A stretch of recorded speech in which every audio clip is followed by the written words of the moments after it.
പ്രിയമുള്ള ലോകമെമ്പാടുമുള്ള എൻ്റെ സുഹൃത്തുക്കളെ, സഹപ്രവർത്തകരെ, കേരളത്തിലെ നല്ലവരായ ജനങ്ങളെ, കോൺഗ്രസിൻ്റെ കേരളത്തിലെ തെരഞ്ഞെടുപ്പിലെ വിജയവും അതുപോലെ ഭാരതീയ ജനതാ പാർട്ടിയുടെ തിരിച്ചുവരവും എന്ന വിഷയത്തെ കുറിച്ചിട്ടാണ് ഞാനിന്ന് നിങ്ങളോട് കുറച്ച് വാക്കുകൾ സംസാരിക്കാൻ ആഗ്രഹിക്കുന്നത്. നമ്മൾക്കറിയാം, കേരളത്തിൽ നടന്ന നിയമസഭാ തെരഞ്ഞെടുപ്പ് 3 പാർട്ടികൾ അതിശക്തമായി LDF, UDF, അതുപോലെ BJP, അങ്ങനെ 3 മുന്നണികൾ ശക്തമായിട്ട് പ്രവർത്തിച്ചു. 3 പാർട്ടികൾ ശക്തമായിട്ട് കേരളത്തിൽ പ്രവർത്തിച്ചു. തീർച്ചയായിട്ടും ഒരു ത്രികോണ മത്സരം തന്നെയായിരുന്നു കേരളത്തിൽ പല നിയോജക മണ്ഡലത്തിലും കാഴ്ചവെച്ചത് എന്നതിൽ ഒരു സംശയമില്ലാത്ത കാര്യമാണ്. പ്രത്യേകിച്ച് BJP, ഭാരതീയ ജനതാ പാർട്ടിയെക്കുറിച്ച് പറയുകയാണെങ്കിൽ, BJPക്ക് കേരളത്തിലെ 140 മണ്ഡലങ്ങളിൽ ശക്തമായ വേരോട്ടം ഉണ്ട് എന്നുള്ളത് ഈ തെരഞ്ഞെടുപ്പോടുകൂടി വ്യക്തമായ കാര്യമാണ്. BJPയുടെ പ്രിയങ്കരനായ പ്രസിഡന്റ് ശ്രീ രാജീവ് ചന്ദ്രശേഖർജി, അദ്ദേഹം നേമം നിയോജക മണ്ഡലത്തിൽ നിന്ന് MLA ആയി വിജയിച്ചു വന്നു. അതുപോലെ പ്രിയങ്കരനായ മുൻ കേന്ദ്രമന്ത്രി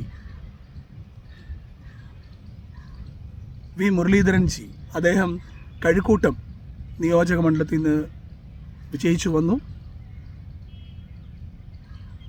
അതുപോലെ തന്നെ ചാത്തന്നൂരിലെ മാഷ് ഗോപൻ മാഷും ശക്തമായ നല്ല രീതിയിൽ, അദ്ദേഹം ഒരു അധ്യാപകനാണ്, തീർച്ചയായിട്ടും നല്ല രീതിയിൽ ചാത്തന്നൂരിലൊരു വിജയം BJPക്ക് അവകാശപ്പെടുവാനുണ്ട്, ഒരു സംശയവുമില്ല.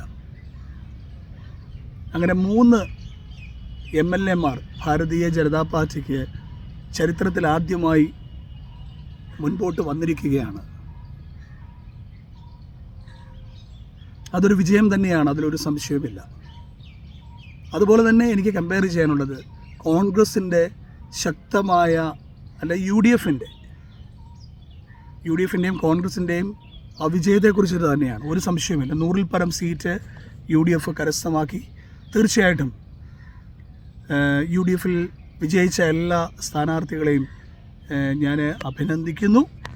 അതുപോലെ തന്നെ അവരുടെ തിരിച്ചുവരവിൽ തീർച്ചയായിട്ടും അവരെടുത്ത പല സ്ട്രാറ്റജികളും വിജയിച്ചു എന്നുള്ളതിൻ്റെ തെളിവുകൾ തന്നെയാണ് 100-ൽ പരം MLAമാരെ UDFിന് കേരളത്തിൽ കരസ്ഥമാക്കാൻ സാധിച്ചത്.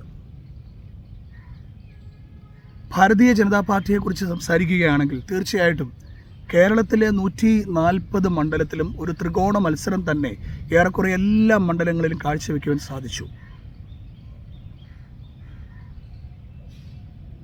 എൻ്റെ വ്യക്തിപരമായ ഒരു കാൽക്കുലേഷനിൽ 10 മുതൽ 12 വരെ MLAമാർ കേരളത്തിൽ കിട്ടും എന്നാണ് പ്രതീക്ഷിച്ചത്. തീർച്ചയായിട്ടും 6-7 നിയോജക മണ്ഡലത്തിൽ 2ാം സ്ഥാനത്ത് തന്നെയാണ് ഭാരതീയ ജനതാ പാർട്ടിയുടെ സ്ഥാനാർത്ഥികൾ. അപ്പോൾ ഒരു കാര്യം മനസ്സിലാക്കേണ്ടത്,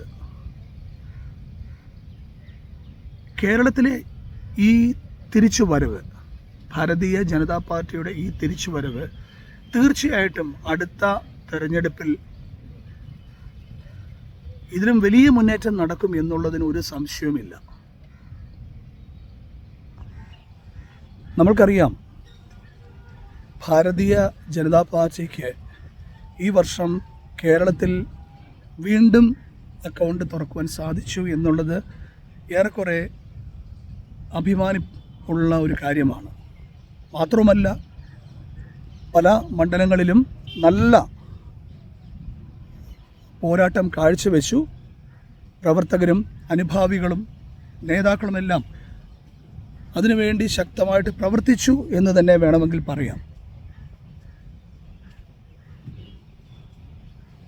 അപ്പോൾ ഒരു കാര്യം നമ്മൾ ഓർക്കേണ്ടത്, കേരളത്തിലെ ജനങ്ങൾ ഓർക്കേണ്ടത്, കേരളത്തിലെ ജനങ്ങൾ തീർച്ചയായിട്ടും ഭാരതീയ ജനതാ പാർട്ടിയെ ഉള്ള വിശ്വാസം ഉണ്ട് എന്നുള്ളതിൻ്റെ ഒരു വലിയ തുടക്കമാണ് ഇപ്പോൾ നടന്ന ഈ നിയമസഭാ തിരഞ്ഞെടുപ്പ്. അതിലൊരു സംശയവുമില്ല. 2-3 കാര്യങ്ങളാണ് എനിക്കിവിടെ കമ്പയർ ചെയ്യുവാനുള്ളത്. ഒന്ന്,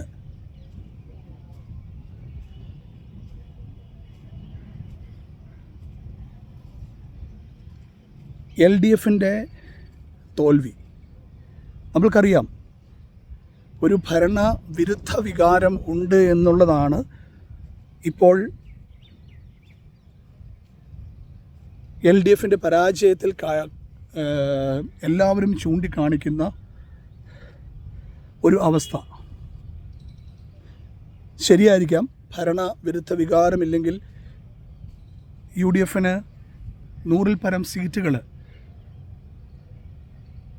അതും ചിലതൊക്കെ വൻ ഭൂരിപക്ഷത്തോടു കൂടിയുള്ള സീറ്റുകളാണ് ലഭിച്ചത് എന്നുള്ളത് പറയുമ്പോൾ തീർച്ചയായിട്ടും ഭരണത്തിൻ്റെ ഒരു വിരുദ്ധമായൊരു വികാരമുണ്ടായിരുന്നു. ജനങ്ങളെല്ലാം UDFന് വോട്ട് നൽകി എന്നുള്ളത് തന്നെയാണ്, അതിലൊരു സംശയമില്ല. ജനവിധി നമ്മൾ മാനിക്കുന്നു. തീർച്ചയായിട്ടും കേരളത്തിലെ ജനങ്ങൾ മറ്റ് സംസ്ഥാനങ്ങളിലെ പോലെയുള്ള ആളുകളല്ല. അവർ വളരെയധികം ചിന്തിച്ച് ഈ തവണ വോട്ട് ചെയ്ത ഒരു അവസ്ഥ തന്നെയാണ്, അതിലൊരു സംശയമില്ലാത്ത കാര്യമാണ്. ഇനിയുള്ള ദിവസങ്ങൾ നമ്മൾ കാണുന്നത് കേരളത്തിൽ രാഷ്ട്രീയത്തിന് വലിയ പ്രസക്തിയുണ്ട് എന്നുള്ളതിന് ഒരു സംശയമില്ലാത്ത കാര്യമാണ്. പ്രത്യേകിച്ച് കേരളത്തിലെ എല്ലാ വീടുകളിലും രാഷ്ട്രീയം സംസാരിച്ചു തുടങ്ങി. പണ്ടൊക്കെ നമുക്കറിയാം, വീടുകളിൽ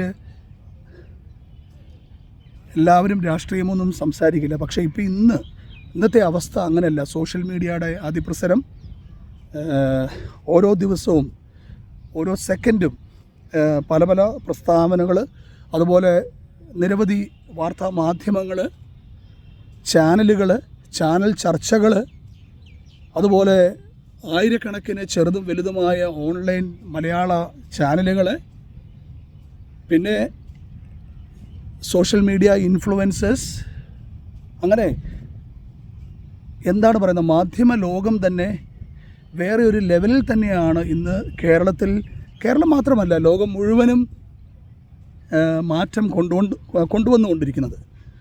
ഒരു കാര്യം നമുക്ക് മനസ്സിലാക്കാം, സോഷ്യൽ മീഡിയയുടെ അതിപ്രസരം വളരെ വലുതാണ് രാഷ്ട്രീയ പാർട്ടികൾക്ക്, അതിലൊരു സംശയമില്ലാത്ത കാര്യമാണ്.